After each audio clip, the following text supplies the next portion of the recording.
আসসালামু আলাইকুম রহমতুল্লাহি ওয়া বারাকাতু। কাছে এবং দূরে যে যেখানে বসে আমার এই ভিডিওটি দেখতেছেন সবাইকে জানাচ্ছি আন্তরিক শুভেচ্ছা ও অভিনন্দন। প্রিয় ভাইরা, আমি একজন যৌন কবিরাজ। তো আজকে আমার মূল আলোচনার বিষয় হচ্ছে যারা হস্তবোধন করেছেন, তো কি কি খাবার খেলে আপনি হস্তবোধন করার পরও যে আপনার পেনিসটা আগের চাইতে 3 গুণ বৃদ্ধি পাবে বা স্ট্রং হবে, সেই বিষয় নিয়ে আজকে এই ভিডিওতে আলোচনা করব। প্রিয় যুবক ভাইরা, যারা নিয়মিত হস্তবোধন করেন, তো এটা খুবই বাজে একটা অভ্যাস। তো এই অভ্যাসটা পরিবর্তন করুন। এবং যারা মাঝে মাঝে হস্তবোধন করেন, এটাও খারাপ। মূল কথা হচ্ছে গিয়ে হস্তবোধন করাটা স্বাস্থ্যের জন্য একদমই খারাপ এবং এটা পাপেরও কাজ হয়।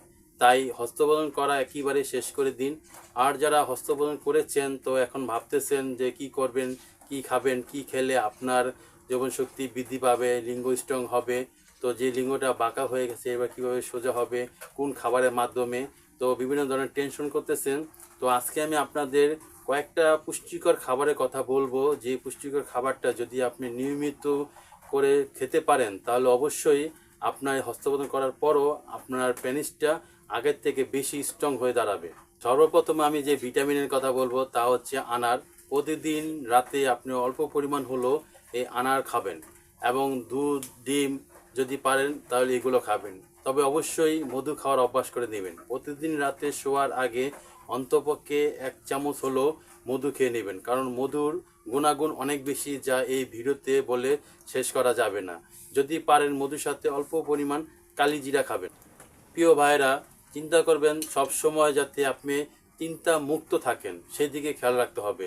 আপনি শাকসবজিও খেতে পারেন বা ভালো যেসব পুষ্টিকর খাবার আছে সেগুলো অল্প অল্প করেও খেতে পারেন। খেজুর খেতে পারেন, কিশমিশ খেতে পারেন, তো অনেক পুষ্টিকর খাবার আছে, তাও খেতে পারেন। এবং সৃজনশীল ফল সেগুলোও আপনারা খেতে পারেন।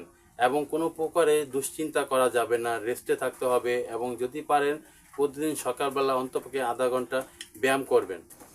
প্রিয় ভাইরা, হস্তবোধনের কারণে যে আপনার পেনিসটা যে ধ্বংস দিকে গেছে, যদি আপনি প্রতিদিন রাতে এই হাঁসের ডিম এবং কলা এই দুটো অবশ্যই আপনি রুটিনে যদি খেতে পারেন নিয়মিত 1 মাস ধরে, তাহলে অবশ্যই আপনার এই পেনিসটা অনেকটাই উন্নত হবে। আপনার আর বাড়তি কোনো কিছু খাবার না খেলেও যদি শুধুমাত্র হাঁসের ডিমটা রেগুলার খেয়ে যান, আপনি প্রতিদিন রাতে একটি করে যদি হাঁসের ডিম খেতে পারেন এবং সাথে যদি একটি কলাও খেতে পারেন, তাহলে বাকি খাবার না খেলেও আপনার চলবে।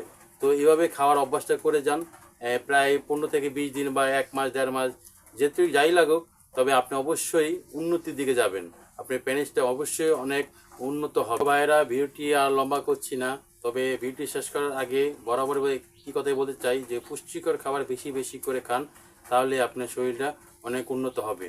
তো যদি ভিডিওটি ভালো লেগে থাকে তাহলে চ্যানেলটি সাবস্ক্রাইব করে দেখবেন। সবাই ভালো থাকবেন, সুস্থ থাকবেন। আসসালামু আলাইকুম রহমতুল্লাহি ওয়া বারাকাতুহু।